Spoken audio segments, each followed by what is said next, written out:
everybody for coming, and welcome to our Families Belong Together Day of Action. I guess we probably all know that this event has happened so quickly, and we're one of 700 events at least around the country. I know the event down in Tampa has about 700 people signed up, and I didn't see an event that had fewer than 60 people. So, you know, that just shows, you know, how angry people are at President Trump and his agenda. You know, the thing about immigration and detention and criminalization, it's been happening a long time in this country, and a lot of our interventionist policies really are to blame for it. And until we recognize that and we speak out against the things that are happening in Latin America, that's what drives people to our borders. And this administration is continuing to fund the most violent country in the world, which is Honduras. The majority of the people that are coming to our borders, they're coming from Honduras. They have an illegitimate president there, and guess who said he was a very nice guy? Yeah, that's right. He's a very nice guy, and he just happened to kill about 50 people for peacefully protesting the illegitimate, fraudulent election there. So we fund, our taxpayer dollars, I should say, fund Honduras to about $18 million a year, and that is just for security. So that money is going to kill people. So wonder why they're coming here. But we can be very proud of the widespread opposition to the racist attacks on our brothers and sisters from Latin America. As we all are aware, national and international outrage at the treatment of asylum seekers has even spurred some members of Congress to introduce legislation to abolish ICE. Yeah. And if you're not familiar with ICE, ICE came into existence after 9/11. It was a creation, along with the Department of Homeland Security, by George W. Bush, and it was expanded by President Obama, and now it is being expanded, and the immigrants are highly criminalized right now by President Trump. So, you know, we should take advantage of this moment, and we should really make sure that they know that we don't want an organization like ICE that just criminalizes people for coming here just for survival reasons. So let's see. I'm going to skip through some of this. We were going to try to get a faith-based speaker. Is there a faith-based person here that would like to come up and say a few words? Okay. What's your name? Talk about timing.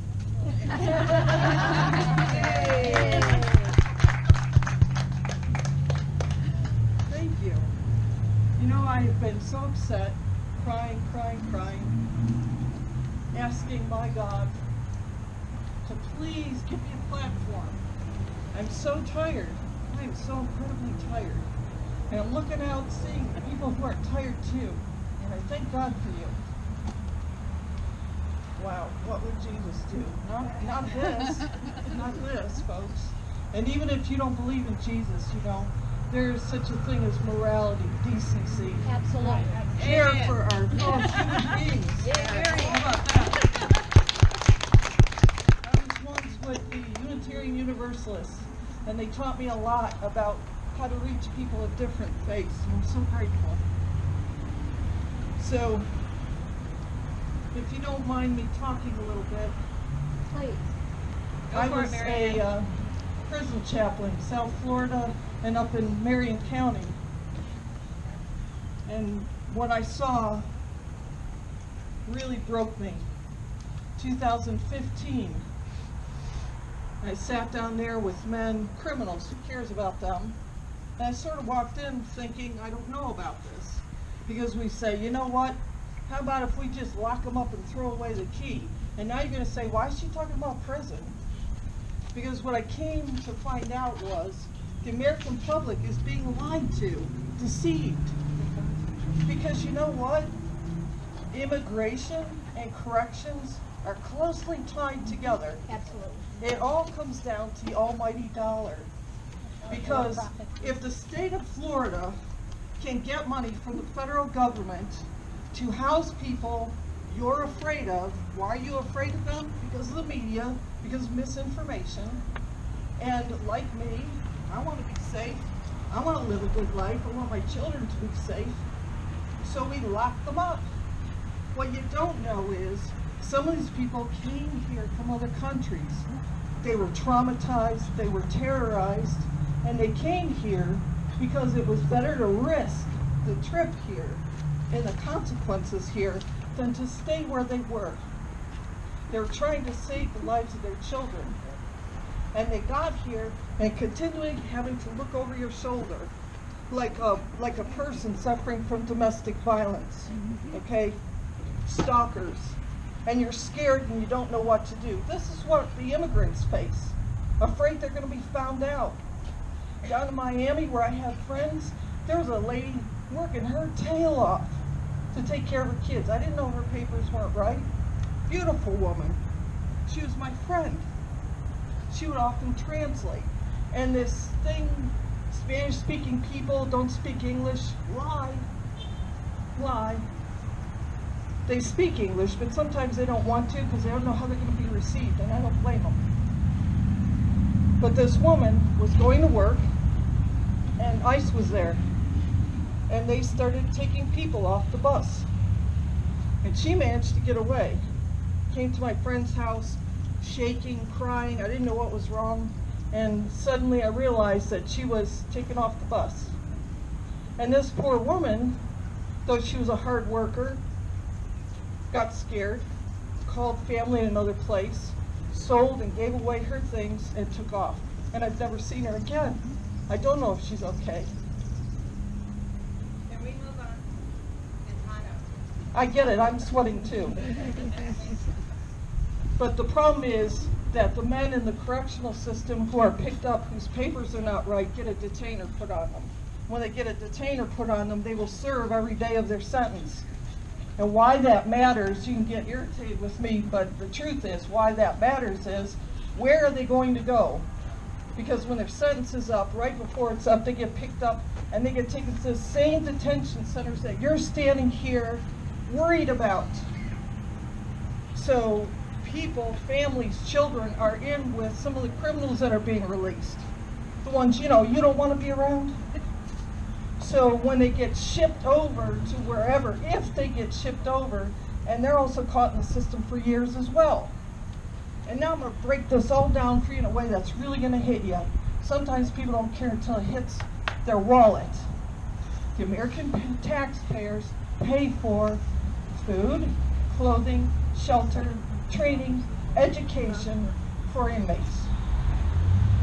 They hire outside providers who really don't even offer programs of quality. But they get paid. Everybody's making money. Everybody's making money. Even our Attorney General. Exactly. Everybody's making money off of the backs of these folks. Now I get it, you committed a crime, you do your time, but you know what? The problem I have is that these are men who are not even citizens of the United States. They're serving 15, 25, and life sentences. And guess who's paying for it? All of you. All of you. So when you look at me and tell me you don't care, then you're paying. You're paying. And their children, mom and dad, or one of the other, is not around. Now you wonder where gangs come from. You wonder where gangs come from. Hey look, they locked your daddy up. That will be your daddy, we'll take care of you. And they get them sucked in. I heard their stories. And then you want to sit and wonder, how are we going to end this? It's been going on for generations, but we've turned a blind eye to it because we don't understand. And it is costing you dearly. So please, please stand up, speak up. If you have a social media account, And we all blast it, get angry, but guess what? Snap that live video on, and all you gotta do is say, I am not okay with this. Fix it. That was what you do for evil, turn it to the good. Please, turn it to the good. Thank you for listening. Thank you. Thank you. I'm sorry, we didn't get your name. I didn't throw it out there. You'll have to tell me your name. My name is Mary Ann LeVay. I'm actually from Cleveland, Ohio. Welcome, Thank you. Mary Ann. So nice to meet you. Thank you. I didn't expect to have a faith-based speaker because the ones I tried to recruit weren't able to show up. So I had this one little thing prepared that I was going to say, and Mary Ann did a much better job. But I just wanted to say that, you know, it was truly egregious that Trump's accomplice Attorney General referenced the Bible, inferring that he is doing God's work as he works with Trump to indefinitely imprison hundreds of thousands of refugee men, women, and children of all ages in internment camps. I just want to mention that the protection of migrant children and their parents is especially important. It's a moral issue, and we should remember that one of Jesus' first experiences as an infant was as part of a fleeing migrant family. They were fleeing from King Herod with his family to Egypt. People don't really think much about that. And so Jesus himself was a child migrant fleeing violence. They were asylum seekers, and they faced the same choice as the ones down on our borders today that are fleeing violence in this country. If Jesus were here today, would we recognize him? I don't know. It's sad. He wouldn't get across. I would also like to mention He's Middle Eastern, that, he wouldn't get here. you know, as I said, people don't have choices. That's why they're coming here. And let's not forget that employers like Adam Putnam's family's citrus farm didn't feel they deserved to be paid minimum wages when they refused to pay their wages. So isn't that what the real crime is, and isn't that the point of it all? They get screwed on their countryside, and they get screwed when they come here. They're exploited on both ends. That's why we're here today. So now I'm going to introduce our next speaker, I will be brief. Liz Sterling. No, it is. We are very blessed that we have people willing to speak. Instead of speaking. Thank you all very much. Thank you, Harriet, for organizing this event, and thank you all for having the courage to be here. Maybe some of you are just like me and you've never done anything like this before. I'm here because I've had enough. As I look around, I realize that I'm not alone and you've had enough as well. Let me tell you a quick story. It really is a quick one. I'll never forget the long drive down to Moffitt Cancer Center a morning almost 2 years ago. Let's face it, it's never a very good day when you're headed to Moffitt. But this was November 9th, 2016. I had been up much of the night. My head hurt, and not from the champagne I thought I'd be drinking in celebration, but from too many tears and too little sleep. Like many Americans that morning, I was in a state of shock, and yes, I was scared. As I checked in for my appointment, the soft-spoken young African-American man taking care of my paperwork, I'll call him Lewis, seemed as weary as I. It occurred to me that he might look at me, this older white woman from some town he'd probably never heard of, and make a justifiable assumption. I then did something I never would have done before that morning. I went beyond polite, impersonal conversation. It was a long night, wasn't it? Our eyes locked, and I sensed that he might be wary of engaging with me, that I could get into trouble. I continued. I can't believe it. I feel like my voice trailed off. He visibly relaxed and whispered, I can't believe it either. I don't know what's going to happen to our country. So we talked in hushed tones, and we reassured each other that somehow everything was going to be okay. And I felt just a bit better when I walked away from his desk. A tiny little spark had ignited inside of me. There was a voice in there. It wasn't much, but it was a start. I've been back to Moffat on many occasions since that day, and Lewis has checked me in several times. We always manage a few quiet words of commiseration, looking over our shoulders to make sure we aren't overheard, shaking our heads over the latest tweet or action that has dominated that particular news cycle. It does seem like a fire hose of ugly pouring out day after day, week after week. I know you're all just as exhausted as Lewis and I. Maybe you're becoming numb, but this separation of children and families, this violation of basic human rights taking place within the borders of our country, our America, this is different. I'm pretty sure that Lewis is at an event similar to this today, down in Tampa, because just like me and just like you, he's tired of being silent. He's ready to speak out because enough is enough. When toddlers are being pulled from the arms of their parents and hidden in the equivalent of black sites within our country, enough is enough. When parents are deported without their children, perhaps never to see them again, enough is enough. When our free press and when our senators and representatives are denied access to and information about children being held in the equivalent of cages and warehouses, say it with me. Enough is enough. When people seeking asylum in the United States, fleeing from horrors we can only imagine, are criminalized and dehumanized, and when our president suggests that perhaps due process for them is unnecessary, Enough is enough. My friends, there but for the grace of God go you and I. By accident of birth, I was born in this country, and I've taken my freedom and privilege for granted. No more. By joining here today, we are raising our voices on behalf of those who cannot speak. Keep your voices raised. Midterm elections are coming up in 4 months.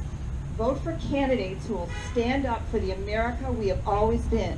The America who welcomes the tired, the oppressed, the sick, the poor, and the weary. Not the America who separates families. Families belong together. Thank you.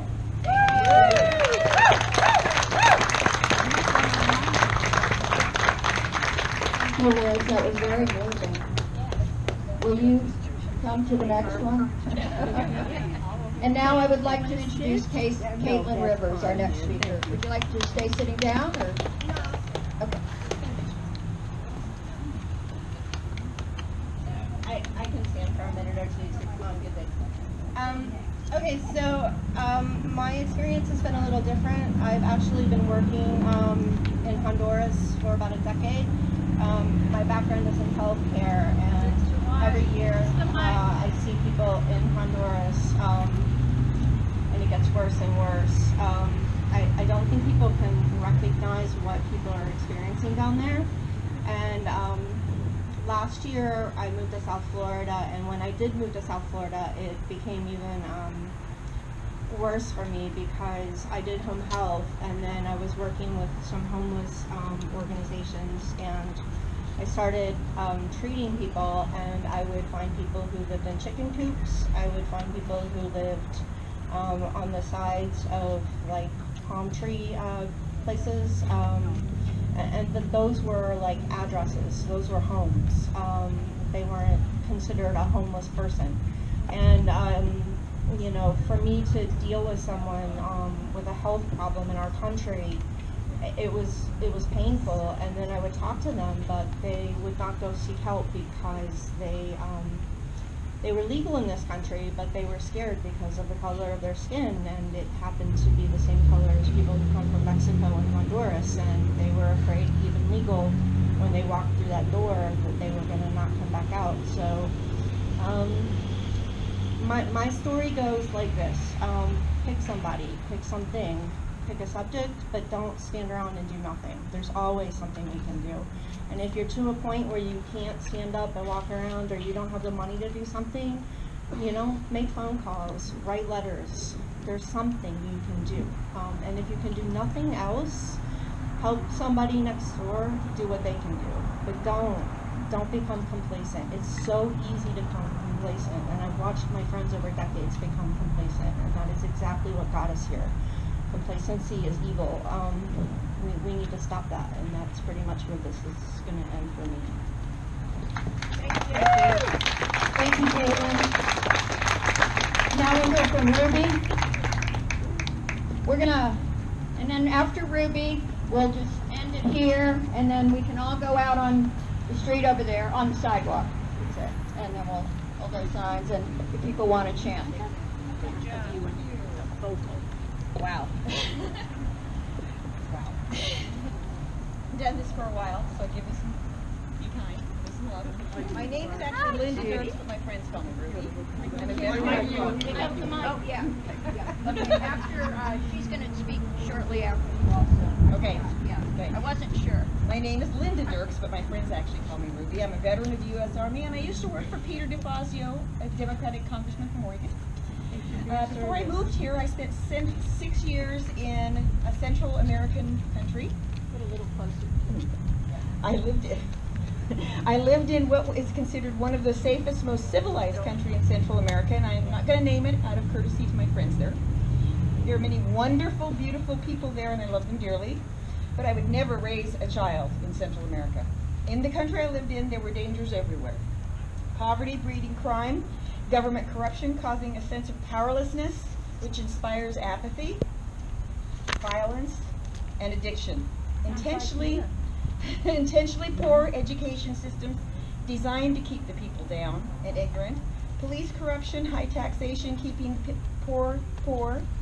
Gangs in the big city, spreading to the smaller towns, murders, rapes, shootings, all going unreported or unresolved. And that was in the civilized democratic country. You can imagine what the other countries are experiencing. I'm going to make this short because I know you guys are hot. When I see these people, these human beings just like us, traveling long distances, sometimes in great danger, I understand. They're afraid. They don't understand our laws. They may not even speak our language, and I don't care if they don't speak our language.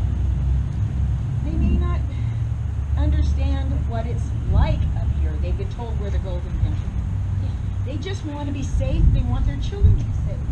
When my grandparents came over on the boat, they went to Ellis Island. They got their names misspelled, and in a few months they became citizens. They didn't ever talk about what they had to do. It was a very simple process. They blended in. They were white folk. We're all mighty white in my family. We're blue. We're white. And now it's very difficult. You need a lawyer. You need an advocate. I don't understand the legalese that is involved, and I know most of you don't. Can you imagine if the Pilgrims had to go through the immigration process? We'd never be here. But these human beings, they're just like us. They deserve a chance. They need to be treated with dignity. They need to stay with their families, and they need to be given the chance. If they are not the criminals they are accused of being, and I bet most of them aren't, they need help jumping through those hoops. We need to give them a chance, like my grandparents got a chance, and like most of yours did. Thank you. Thank you so much, Ruby. Okay, Judy, you're on. Judy, okay. I just met Harriet yesterday over Facebook, and she asked if I would say something, and I reluctantly said I'd think about it. But in the meantime, I began to do a little research on the journey of these people who Trump refers to as criminals and gang members, etc. We can't hear you. I'm sorry. Okay, how's that? Better. So if asked, almost every American I know would claim that the United States is a Christian country. Most would even know the golden rule that tells us to do unto others as we would have them do unto us. The Attorney General, Jeff Sessions, quotes the Bible, falsely trying to support the shockingly unchristian policy meant to terrorize and deter heroic parents with babies and toddlers who have just made a 2,000-mile trip to Mexico, mostly from Honduras, El Salvador, and Guatemala, So I went over a few sites to find out what this journey was like. The journey has taken them through jungles and rivers, across rugged mountains, robbed of the little bit they might have along the way. Many of the young mothers raped by gangs. Snakes, wild animals, and mosquitoes are the least of it. The last 1,000 miles, when they go from, I guess it's Guatemala to Mexico, they hop on, sometimes a moving, boxcar train called the Beast or the Death Train. And many of them have been killed or lost limbs on that last leg of the journey. When they come to low-hanging trees, they have to duck, and if they're asleep, too bad. For weeks and sometimes months, they face the heat of the sun, threatening storms, with only the provisions they carry on their backs, including their babies or small children. Not far into their journeys, they've run out of water and food, except for whatever the church-operated refugee stops along that 2,000 miles might provide. Then reaching the border, the northern border of Mexico, they again wait in the heat with the crying babies and young children. No food, no water for days. Wait in the desert at legal border crossings, with the hope that they might have a chance to legally enter. Why do they do this? Although our present administration would like us to believe that they're criminals, gang members, human traffickers, animals infesting our perfect homeland, real Christian, that guy, we know that this is a fear tactic and just another lie. These are not, they're refugees, but they are legally asylum seekers from extreme poverty, daily murders, corrupt governments that keep them in poverty and constant fear for their lives. I read that one of the things that happened to really make matters worse was a hurricane in 1998. In addition to the fact that in the 80s, for those who remember, our government and our CIA was destabilizing their countries by creating coups to overthrow their elected officials. And so just like Iraq and Afghanistan and Libya, the countries were destabilized beyond any kind of humanity.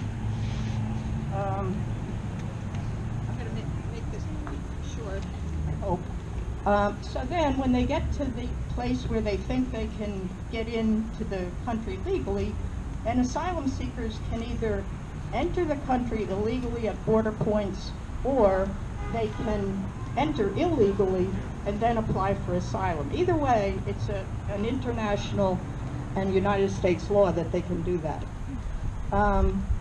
So then they get to the border, they wait again in the heat and desert, and then these border patrol come up, handcuff them, chain their ankles, and in the case of at least 2,000 of those children, they take the crying child from the parents' arms and unbelievably tell the parents that they're taking them for a bath with no intention to return them. So it costs between $200 a day to keep these 2,000 children, which is like $500,000 a day just for those. Then the plan is to build 10 cities at $700 per day per person. If they took that money and hired immigrant judges at the border, they could hear these cases of the asylum seekers legally, which they're supposed to do. So I just wanted to read this really profound statement, I think, from a man who wrote a book called I Believe Love Makes a Way for Asylum Seekers. He says, for the children's sake, for the sake of the nation's spirit, raise us back up to our best selves, turn back while there's still time. And that was Tim Winton from a book called Love is a Way for Asylum Seekers. Thanks. Let's just keep on calling our congressman. Thank you so much, Judy. That was terrific. I'm sorry, were you going to, Suzanne? One quick thing. Yep. There you go. Hi, everybody. I know I'm preaching to the choir, but please remember, unless you're Native American, your descendants were all immigrants. Thank you. Amen. That's right. What's this thing with Columbus discovered America? Weren't there a bunch of people living here before? Okay, everybody. Thank you so much. Now we're going to go out and hold signs down over there on 41 or 44 or whatever that is. Thank you.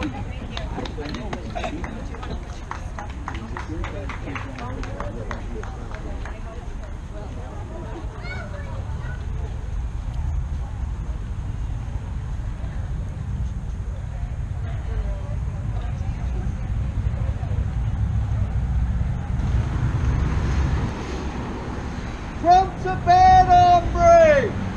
Trump's a bad hombre!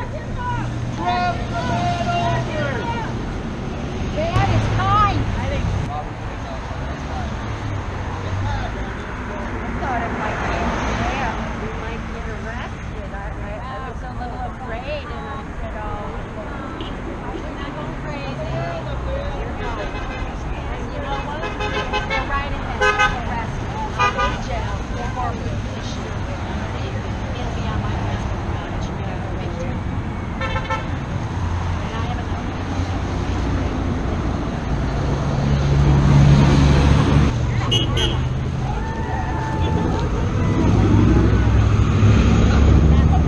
I wish there were more people here.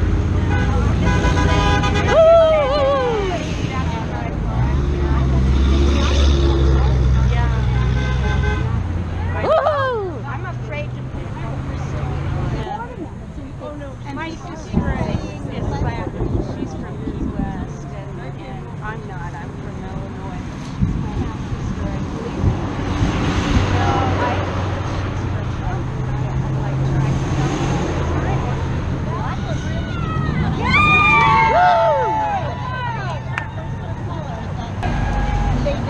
I just retired. Yeah, I would have walked. I brought it. They did not. Her children brought in the middle of it so that other children would pick up. Everything happens to getting a lawyer. I'll and it's sad if that's the only way you get attention. It's like, no, you know what I'm saying? I don't want to hear it. I'll go read the details. It's fun.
That's logical. Good for you. I've done it directly.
Oh, no thanks. This stuff is waterproof. That's good. What's that? Maybe she would like it. Her colors are right. Oh, are they?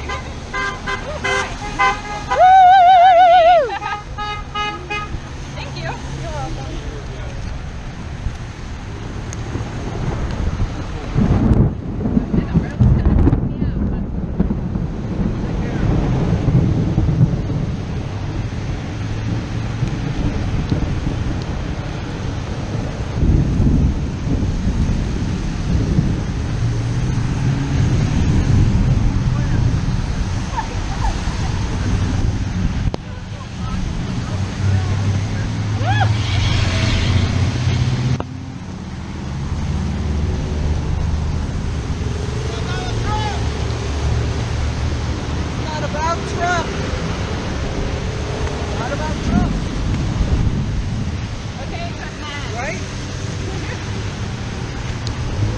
Mine doesn't say anything about him. No, that guy yelled. Screw Donald Trump. Okay.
Is it legible? Yeah.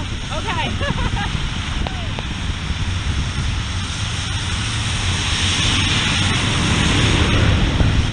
I think the rain is making it more poignant. I'm thinking so. I just wish the sign held up better. Yeah.